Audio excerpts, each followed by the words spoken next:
A king is executed. For some people, it's the worst day of their lives. For others, it's the best day.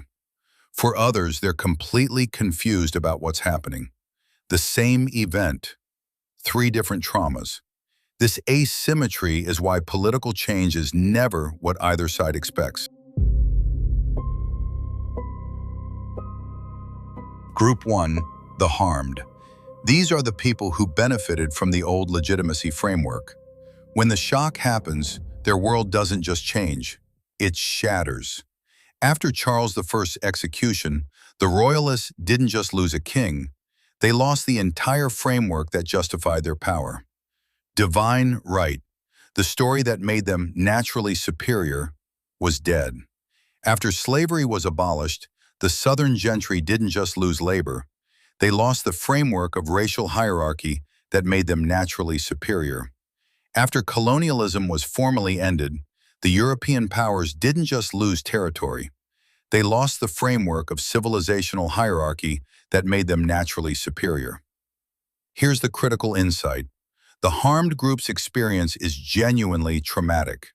They're not lying about the chaos that follows. They're not being dishonest about the disruption. The shock really does create instability. Civil war, economic collapse, social inversion. But here's what they can't admit. That instability was the price of their privilege. The stability they enjoyed was built on someone else's oppression. And now that the oppressed are fighting back, the system is indeed unstable. So the harmed group fights back, intellectually and institutionally. And here's where power dynamics matter. The harmed group has structural advantages. They control institutions, banks, churches, militaries, universities. Those institutions don't disappear just because the old framework is dead. They persist, and they're now controlled by people who feel threatened. They have time. The liberated group is busy building something new. The harmed group is busy defending. Defense is simpler than creation. They have intellectual frameworks already built. Backlash theory is coherent and powerful. We tried revolution. Look at the chaos. You need strong order. You need us. And they can appeal to a third group, the confused. The harm group says, chaos is coming. You need stability. We can provide it.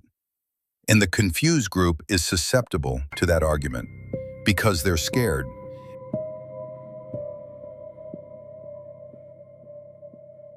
Group 2, the liberated.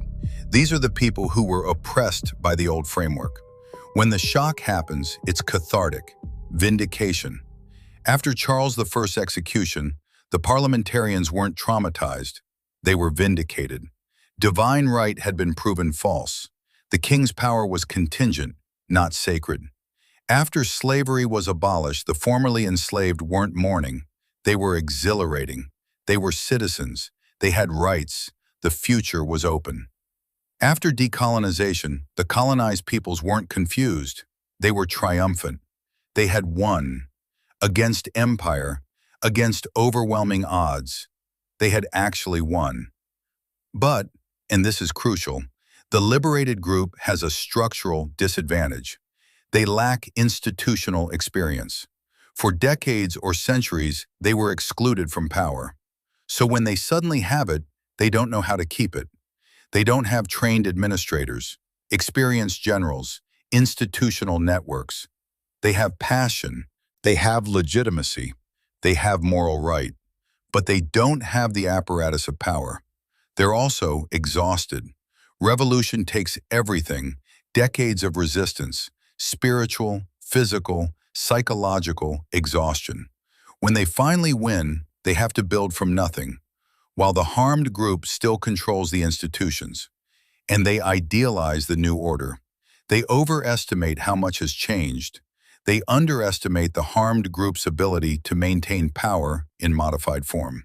So the liberated group makes the revolutionary demands: justice, equality, a fundamentally new order. But the harmed group uses its institutional advantage to shape what actually emerges. The settlement that comes decades later reflects both sides' power, which means it reflects mostly the harmed side's power, because they have more of it.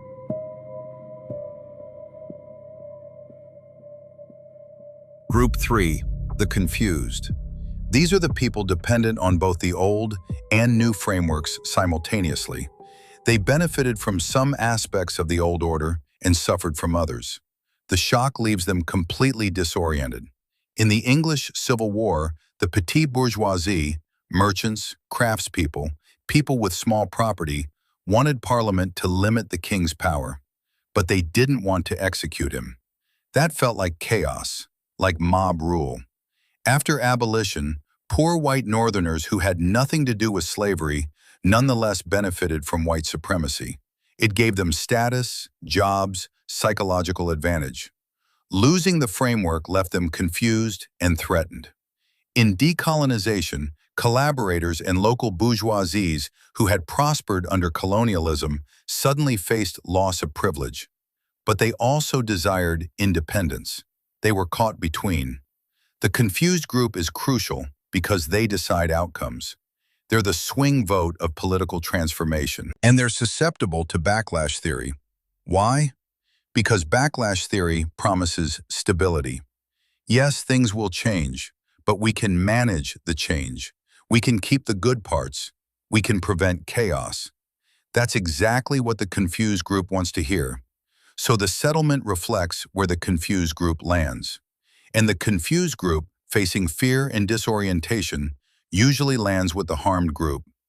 We want change, but not that much change, not so fast. This is why settlements are always partial. The liberated group does get some change, but the harmed group preserves most of the actual power.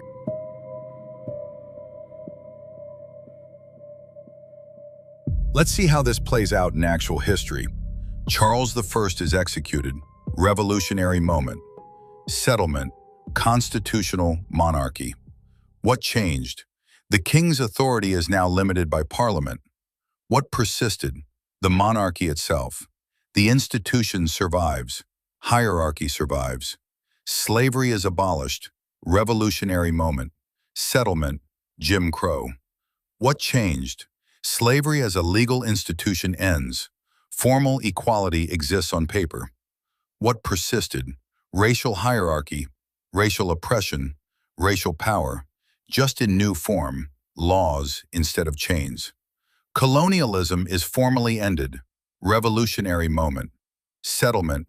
Neo-colonialism. What changed? Political independence, national flags, UN representation.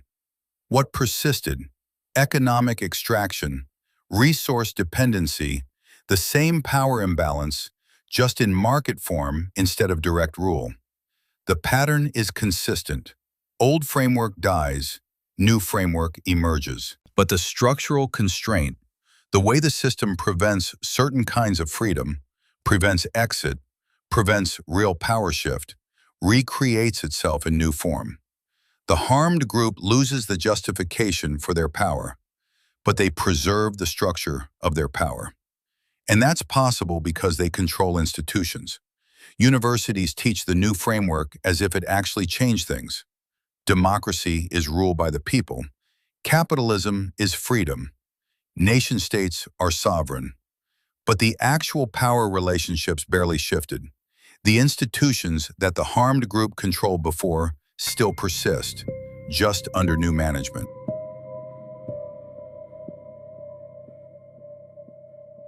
So how do you read power asymmetries in real time?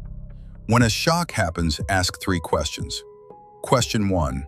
Which institutions do the harmed group still control? Banks, militaries, universities, courts, media. If they still control them, they can shape what emerges. Question 2.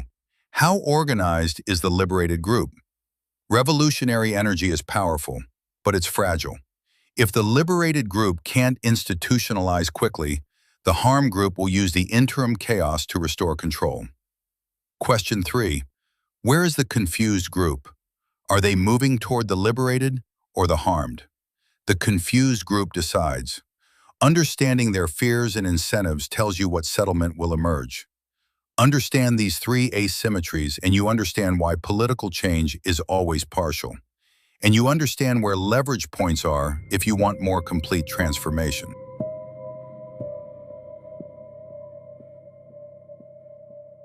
These aren't abstract theories. They're visible in every shock. In the next 6 videos, we apply this framework to actual history: Charles I, slavery and abolition, decolonization, revolution, and the shock unfolding right now. Watch for the asymmetries. Watch how the 3 groups respond differently. Watch how settlements preserve more than they transform. Understanding power asymmetry means you can see what's really happening underneath the rhetoric of change. And that's how you identify where real leverage is.